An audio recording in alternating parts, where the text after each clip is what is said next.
Puttview's been an integral part of my life in professional golf for quite a while, going back to Germany in 2018, I believe. They introduced me to a bit of the HoloLens as well as we were doing some putting simulations. I found that their math was the best in the world, and every time I used it, it was as good as it possibly could be.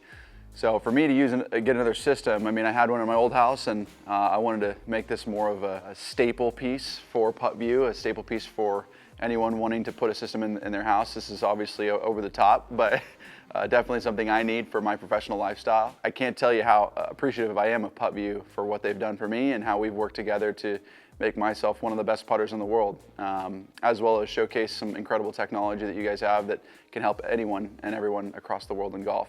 So to have one in here has been incredibly crucial for my professional career, hitting straight putts, 3%ers, 2%ers, 1%ers, going through a bowl, seeing different curvatures, training, testing, anything and everything is what Puttview allows me to do. With this system, it was just because I wanted to do the full kit and caboodle and wanted to make sure that I was taken care of in every regard. There's not much more to say other than I needed something that was specific to my need here at the house.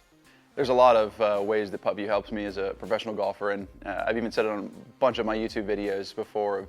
Most important thing is starting line, launch conditions, and your speed. And that's what Puttview allows you to practice through visual optics, which is really cool for me. You can see light emanating down on the ground, and I can literally train my eyes to how the ball is rolling on that type of slope. So for me, I'm able to look, one, take care of the starting line, that's able to show me exactly where to aim it. Two, tells me how hard to hit it, right? And then if I don't have, if I have those two taken care of and it still doesn't, roll well or something else happens, it's because I didn't launch it well. And so it really creates an encompassing sort of system that allows me to always go back to, hey, is it my line? Is it my speed? Is it my launch?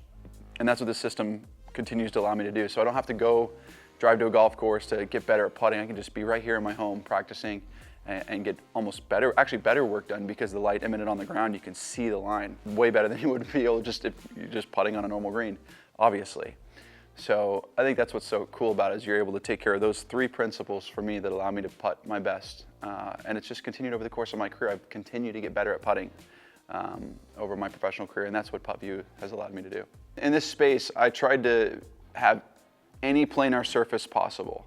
I wanted a straight putt, I wanted a 1% slope, I wanted a 2% slope, and a 3% slope.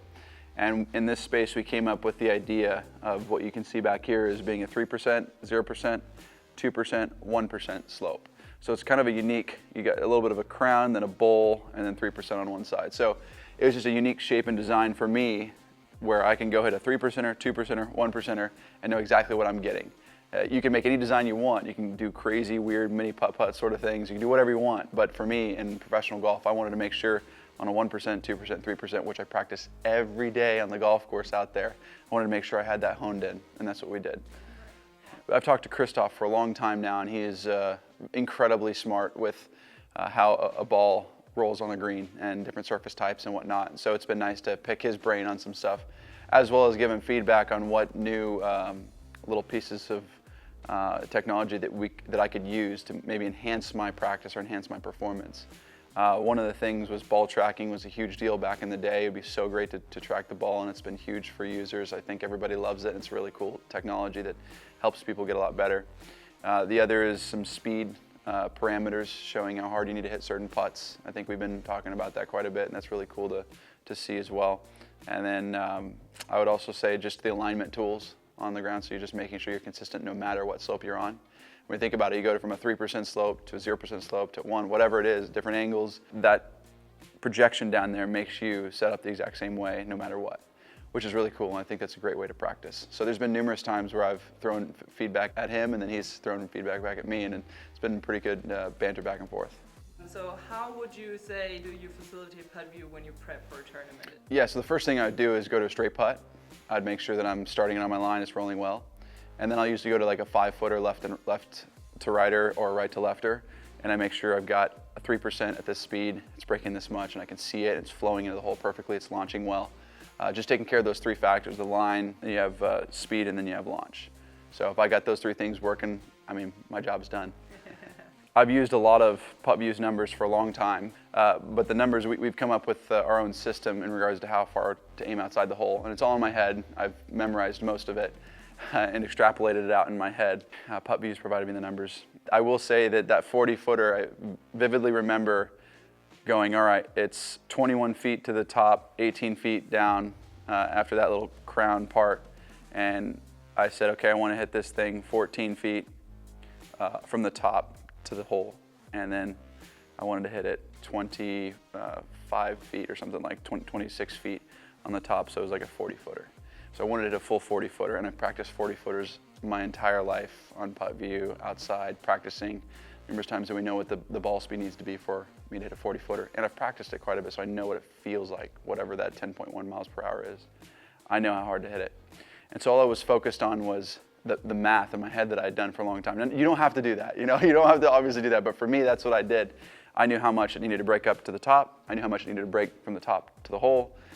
And again, a lot of it's visual too, but from the speed perspective, that's what Puttview allowed me to do for that 58, for that final putt. I acted like it was a 40-footer.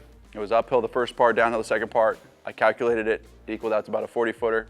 I played it about 2.5 feet out, which is like 29, 30 inches for me. Actually, at the end, I kind of fudged it a little farther left in my brain because I'm like, it looks just fractionally more.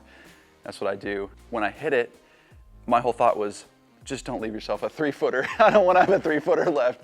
I want to just get up next to the hole, super close. So I really focused on, okay, you've hit this 40-footer your entire professional career, you know, your entire life. Just act like it's a 40-footer. And so I looked, I tracked it, just like I would the line on the Puttview, right? Tracked it, tracked it, tracked it.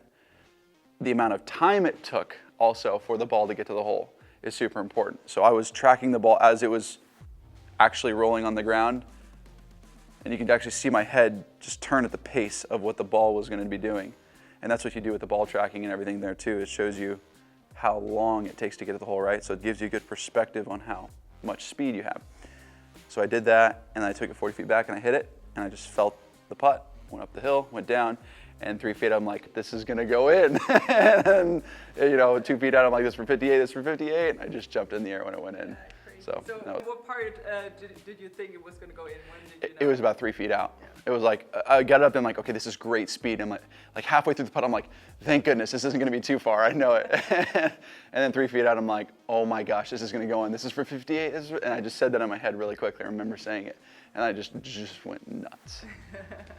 If you didn't have Puttview, would you say like the speed component wouldn't be possible? It wouldn't be at all, because you'd have to, I don't know how you would do it.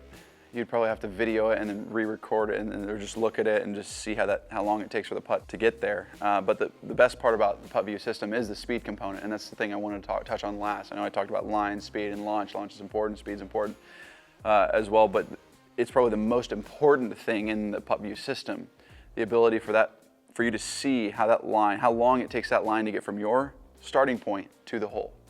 That's giving the player a feel of how hard the person needs to hit it.